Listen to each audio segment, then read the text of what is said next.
Welcome NFL DailyRoto subscribers. If you've been with us before, welcome back. If this is your first time trying us, we really hope you enjoy what we have to offer. Our product's going to be a little bit different this season as we've added a whole bunch of tools to help you do your own research and also use in conjunction with the content and the podcast that we're providing to make better decisions, cut down on research time, and really just give yourself an edge when you're setting your lineups. So without further ado, let's look at some of these new tools. So if you go to DailyRoto.com and then hover over NFL, you'll see we have premium tools. You can go to an individual one here, or you can just click on premium tools. And this will bring you to a page that has all our premium tools for you to access. Let's look at the historical fantasy production tool for this tutorial. So if you click here, this is going to bring you to our historical fantasy production tool. And this is one of the ones that I'm most excited about. I think it's really cool because if you want to just know at any point in time what someone did from a DraftKings or FanDuel perspective in any week last season, you can look that up. You can see how that defense ranked at the time of the matchup, and you can see the FanDuel and DraftKings salary. So it's really cool if you're just wondering about what did Drew Brees do in week 8 of last season? Well, look at this. Week 8, he faced the New York Giants. At the time of the matchup, the Giants allowed the 17th most fantasy points per game, 10th to the quarterback position.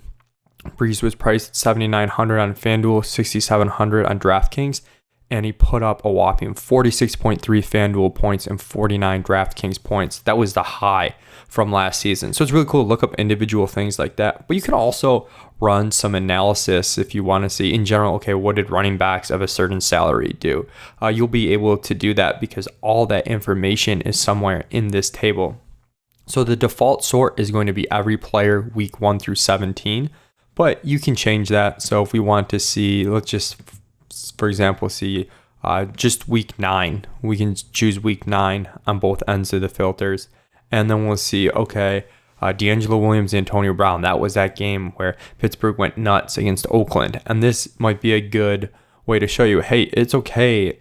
Sometimes a running back and a receiver on the same team have enough upside that you can use them together in a GPP. As you see, these were the 2 highest scoring players, a running back and a wide receiver on the same team. So that's really cool. You can also filter down by position. So maybe we want to say the first quarter of last year, how did running backs fare? We're not sure what price point we want to attack.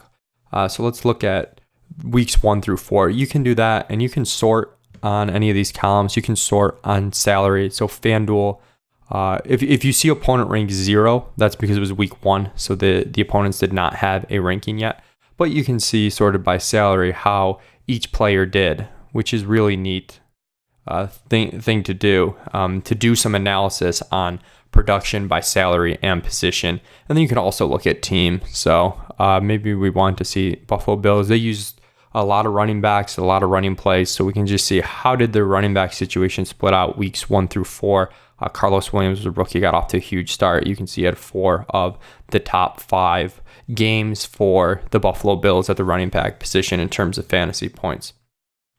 So you can also go back other years. We don't have all the data for salaries before 2015, but we do have the production. We've got FanDuel salaries for 2014, and we've also, in 2013, we just have the FDDK points. You're not going to get any salaries. But 2014, you can go back even another full year and see the game logs with FanDuel salaries attached. So that is our historical production tool. I think it's really, really neat to do some research and always be looking back. We can learn a lot from the past and help us develop strategies when we look at the future, especially from a macro standpoint. So we really hope you like that. If you have any feedback or any questions on this tool or any of our other tools, please email help@dailyroto.com. Best of luck this NFL season.